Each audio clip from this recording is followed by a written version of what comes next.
Ipinagbabawal ng Department of Migrant Workers ang deployment ng mga Pinoy seafarers sa mga barkong daraan sa Red Sea at Gulf of Aden.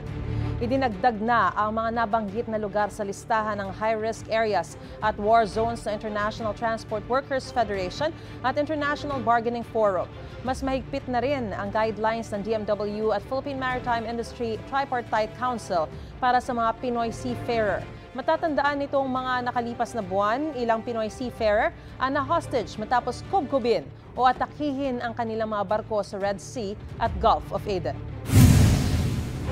Mga kapuso, para una ka sa mga balita, mag-subscribe sa GMA Integrated News sa YouTube. Sa mga kapuso abroad, subaybayan niyo po kami sa GMA Pinoy TV at sa www.gmanews.tv.